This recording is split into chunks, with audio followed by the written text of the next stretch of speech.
He was telling me all about how much money was in food, in the whole food chain thing. And so I'm cruising around Toronto on my bicycle, riding my bicycle, thinking about all these things spinning in my head. And I'm looking at all these tall buildings and saying, oh, wouldn't it be really cool if we put farms on the top of buildings and put them on top of roofs of buildings? And you'll find companies like Luther Farms and a few other people who are starting to do that. But what happens is it doesn't work because the numbers don't make sense. So how did you get started in vertical farming? It's a long, torturous story, but I'll give you the shortcut of it. I had 5 kids, and I was divorced, and I lived. And what happened was my kids would split half their time with me and half the time with their mother. So I was a big into feeding my kids all sorts of vegetables and stuff, healthy stuff like that. As was their mother. I don't, this isn't the mother, she thing, but I had to feed my kids all the time. And they were all teenagers. So I was always thinking about food and vegetables and that kind of stuff. Same time, I was doing a thing called, I'm a Canadian, I was doing a tax thing called SR&ED, Scientific Research and Experimental Development in Canada, which means is we would go and help companies who overcame a technical challenge get money from the Canadian government. So a really cool thing in Canada. That thing was very effective, but I had a couple of customers that were very interesting. One of my customers was a chef, and they were making 3,000 sandwiches a day. And the problem that they had with their sandwiches is that they couldn't always get all the vegetables and all the healthy things that they needed for it. So I was thinking about my kids and the family and feeding my kids. And at the same time, I was thinking about the chef guy who couldn't get vegetables. And then I had a third client that had this technology to put air into water, which is called dissolved oxygen in nerdy land. And dissolved oxygen helps vegetables grow. And the more dissolved oxygen you put into the water, the plants and fish will grow extremely fast. So it's a very, very effective way of helping plants grow. And he was telling me all about how much money was in food and in the whole food chain thing. And so I'm cruising around Toronto on my bicycle, riding my bicycle, thinking about all these things spinning in my head. And I'm looking at all these tall buildings and saying, oh, wouldn't it be really cool if we put farms on the top of buildings and put them on top of roofs of buildings? And you'll find companies like Luther Farms and a few other people who are starting to do that. But what happens is it doesn't work because the numbers don't make sense.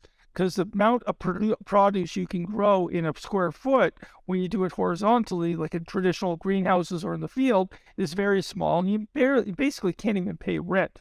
Can't even pay $7 or $8 a square foot. But if all of a sudden you're stacking your vegetables on that square foot and you're bringing in $30, $40, $50, $100 a square foot, $200 a square foot on your vegetables over a period of a year, all of a sudden you can make money. So therefore, the driver of all of this craziness, remember I told you shouldn't have asked the question, right, is how much money you can make per square foot. And the per square foot stuff is why you get into indoor vertical farming. Then I started looking through the entire process of where the money was in vegetables. So if you go into your typical retailer, you'll see a bag of salad, 5 ounces of a selling of $4.99. Well, 5 ounces of $4.99 is about $20 a pound.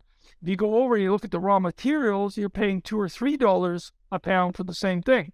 So doesn't it make sense to be in the salad business selling those kinds of vegetables?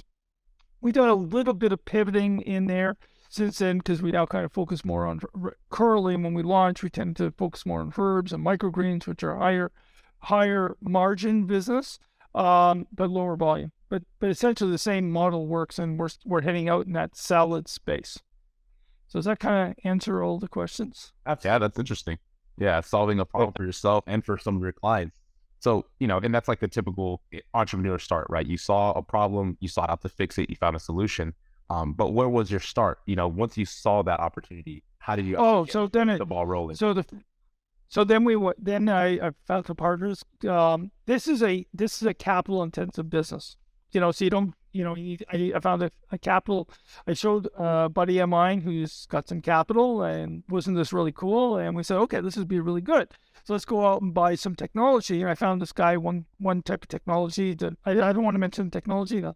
I just don't want to mention it for a bunch of reasons, but we bought some of their technology. We tried it. We said, well, this is okay, but we could do better. And how hard could it be to do better? And about $1 million of R&D later, we felt that it wasn't really hard to do it better, but we did make it better when we developed our own technology. We have a patent pending on our technology. It turns out that there are a lot of pieces to an indoor vertical farming. There are how you grow the plants, how you light the plants, how you give the plants nutrition. But nutrition, normally people are thinking like nitrogen, phosphorus, and all those kinds of things that go into the core. But light is a nutrition for the plant. CO2 is a nutrition for the plant. Air, oxygen in the air, where it can move, where it can grow, is also a kind of a nutritional component. So it becomes a very complex problem. And then the plants themselves give off a lot of humidity, and lots of nasty stuff will grow in there, pathogens, the stuff that we don't care about, but the stuff that people who grow plants care about, things like fungicides and fungus and stuff like that. So it becomes a very technology-driven thing. Remember I mentioned I did the SR&ED, so I'm a technology guy. I'm like a nerdy nerd guy right at the core. So we figured out all these kind of different components. And so it's an entire system. And what I bought from that first guy was just the part that held the plants. And it didn't really solve the whole problem. Then when we started saying, well, how do we light the plants? How do we give them light? And then everything, we realized that they don't really know what they're doing.